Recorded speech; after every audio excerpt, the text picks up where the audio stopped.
पद्मनाभ स्वामी की इस पावन भूमि पर आना मेरा बहुत बड़ा सौभाग्य है। मैं संत श्री नारायण गुरु जी के ज्ञान, महात्मा अयंकली के मार्गदर्शन और मन्नथु पद्मनाभन जी के निस्वार्थ सेवा भाव का भी वंदन करता हूं।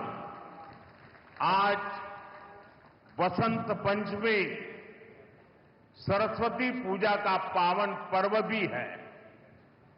ये महामाघ महोत्सवम उसका भी समय है। मैं केरला के लोगों को इन पर्वों की हार्दिक शुभकामनाएं देता हूं। आज नेताजी सुभाष चंद्र बोस जी की जन्म जयंती भी है। हम इसे पराक्रम दिवस के रूप में मनाते हैं। मैं सभी देशवासियों को पराक्रम दिवस की बहुत बहुत बधाई देता हूं। നമസ്കാരം. തിരുവനന്തപുരം ശ്രീ പത്മനാഭസ്വാമിയുടെ മണ്ണിൽ വരിക എന്നത് എന്റെ സൗഭാഗ്യമാണ്. നാരായണ ഗുരുദേവന്റെ അറിവിന് മുന്നിൽ, മഹാത്മാ അയ്യൻകാളിയുടെ മാർഗദർശനത്തിനു മുൻപിൽ, മന്നത്ത് പത്മനാഭന്റെ നിസ്വാർത്ഥ സേവനത്തിനു മുന്നിൽ ഞാൻ നമസ്കരിക്കുന്നു. ഇന്ന് വസന്ത പഞ്ചമി ദിവസമാണ്. സരസ്വതി പൂജയുടെ പാവനമായ ദിവസം കൂടിയാണ് ഇന്ന്. അതോടൊപ്പം മഹാമാഘ മഹോത്സവവും നടക്കുകയാണ്. എല്ലാ മലയാളികൾക്കും ഈ മഹോത്സവങ്ങളുടെ എല്ലാ പേരിലുള്ള എല്ലാ നന്മകളും ഞാൻ നേരുകയാണ്. അതോടൊപ്പം ഇന്ന് നേതാജി സുഭാഷ് ചന്ദ്രബോസിന്റെ ജന്മദിവസമാണ്. ഇന്ന് രാജ്യം അദ്ദേഹത്തിന്റെ ജന്മദിന ദിവസത്തെ പരാക്രമ ദിവസം എന്ന പേരിലാണ് ആഘോഷിക്കുന്നത്. രാജ്യത്തെ എല്ലാവർക്കും നേതാജിയുടെ ജന്മദിനമായ പരാക്രമ ദിവസത്തിന്റെ ആശംസകളും ഞാൻ നേരുകയാണ്. मुझे लगता है कोई इफेक्ट आ रही है। जो माइक वाले हैं जरा उसको ठीक करें। മൈക്ക് ये संगीत पार्टी में तो इको इफेक्ट चाहिए, यहां क्या जरूरत है? समझाइए इनको। പറയുന്ന പരിഭാഷപ്പെടുത്തുന്നത് വളരെ ഇഫക്റ്റീവ് ആയിട്ട് കേൾക്കുന്നില്ല, നല്ല രീതിയിൽ കേൾക്കുന്നില്ല. മൈക്ക് ഒന്ന് അഡ്ജസ്റ്റ് ചെയ്യാനാണ്. എക്കോ കുറച്ചാൽ മതി. എക്കോ. मैं मेरा भाषण शुरू करने से पहले आज मेरे लिए बहुत भावुक पल है।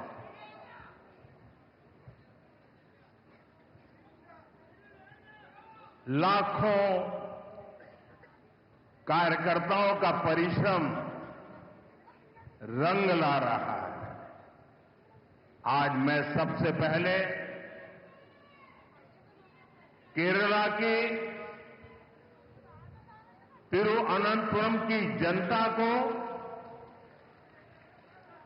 हमारे लाखों समर्थकों को, साथियों को मेरा भाषण शुरू करने से पहले बहुत ही आदरपूर्वक नमन करना चाहता हूं।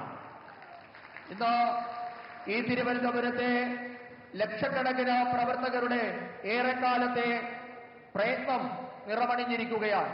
ഞാൻ എന്റെ പ്രസംഗം തുടങ്ങുന്നതിന് മുൻപ് തിരുവനന്തപുരത്തെ ജനങ്ങൾക്ക്, ലക്ഷക്കണക്കിന് വരുന്ന ഭാരതീയ ജനതാ പാർട്ടിയുടെ പ്രവർത്തകർക്ക് എല്ലാവർക്കും ഏറെ ആദരപൂർവ്വം ഞാൻ നിങ്ങൾക്ക് എല്ലാവർക്കും എന്റെ സാദര നമസ്കാരം അർപ്പിക്കുന്നു.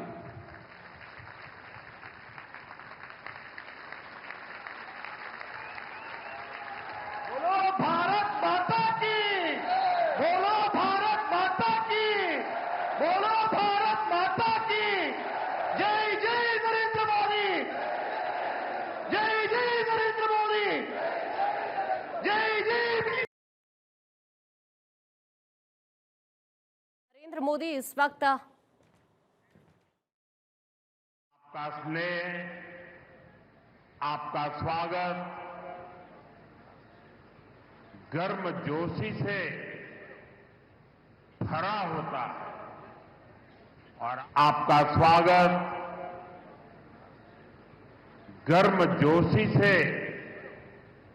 भरा होता है। और आज आपका उत्साह और भी स्पेशल है।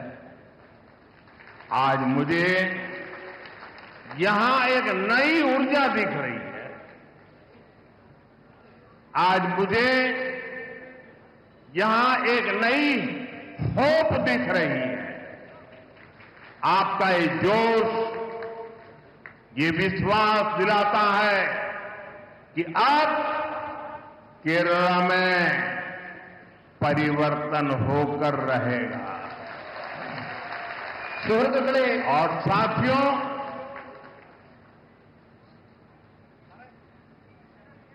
कुछ यहां जो लेफ्टिस्ट इकोसिस्टम होगा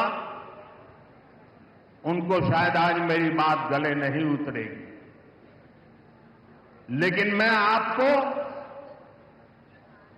बड़ी मजबूती के साथ, तथ्य और तर्क के साथ मेरी इस बात की ताकत क्या है वो बताना चाहता हूं। 1987 के पहले गुजरात में बीजेपी एक हाशिए की पार्टी थी, अखबार में 2 लाइन भी नहीं छपती थी। 87 में पहली बार भाजपा ने अहमदाबाद म्युनिसिपल कॉरपोरेशन में विजय प्राप्त की, जैसे आज आपने तिरुवनंतपुरम में विजय प्राप्त की है। और वहीं से गुजरात में जो सिलसिला चला, लोगों ने हमारे काम को देखा, हमारे आचरण को परखा, और उसका परिणाम है कि आज पिछले कई दशकों से वहां की जनता ने हमें सेवा का मौका दिया था। शुरुआत एक शहर से हुई थी, केरला में भी शुरुआत एक शहर से हुई है, और इसलिए मैं कहता हूं अब केरला भारतीय जनता पार्टी पर अभूतपूर्व विश्वास करके हमारे साथ जुड़ चुका है। പ്രിയപ്പെട്ടവരെ, ഞാൻ കേരളത്തിൽ വരുമ്പോഴെല്ലാം നിങ്ങൾ സ്നേഹം നിറഞ്ഞ ഊഷ്മളമായ സ്വീകരണമാണ് എനിക്ക് നൽകാറുള്ളത്. എന്നാൽ ഇത്തവണ നിങ്ങളുടെ ആവേശം ഏറെ പ്രത്യേകതയുള്ളതാണ്. ഇന്ന് നിങ്ങളിൽ ഒരു പുതിയ ഊർജ്ജം എനിക്ക് കാണാൻ കഴിയുന്നുണ്ട്. നിങ്ങളിൽ ഇന്ന് ഒരു പുതിയ പ്രതീക്ഷ എനിക്ക് കാണാൻ കഴിയുന്നുണ്ട്. നിങ്ങളുടെ ഈ ആവേശം കാണുമ്പോൾ എനിക്കുറപ്പാണ് കേരളത്തിൽ ഇത്തവണ പരിവർത്തനമുണ്ടാകുക തന്നെ ചെയ്യുമെന്ന കാര്യം എനിക്കുറപ്പാണ്. ഞാൻ എന്റെ എല്ലാ ഉറപ്പോടും കരുത്തോടും കൂടി നിങ്ങളോട് പറയുന്നു, 1987 മുൻപ് ഗുജറാത്തിൽ ഭാരതീയ ജനതാ പാർട്ടി എന്നുള്ളത് തോൽവികൾ ഏറ്റുവാങ്ങുന്ന ഒരു പാർട്ടി മാത്രമായിരുന്നു. പത്രത്താളുകളിൽ പോലും ഇടം പിടിക്കാൻ പറ്റില്ലാത്ത ഒരു പാർട്ടിയായിരുന്നു. 1987 ആദ്യമായി അഹമ്മദാബാദ് മുനിസിപ്പാലിറ്റിയാണ് ഭാരതീയ ജനതാ പാർട്ടി വിജയിച്ചത്. അതുപോലെ ഇന്ന് തിരുവനന്തപുരം കോർപ്പറേഷനിലും നാം വിജയം നേടിയിട്ടുണ്ട്.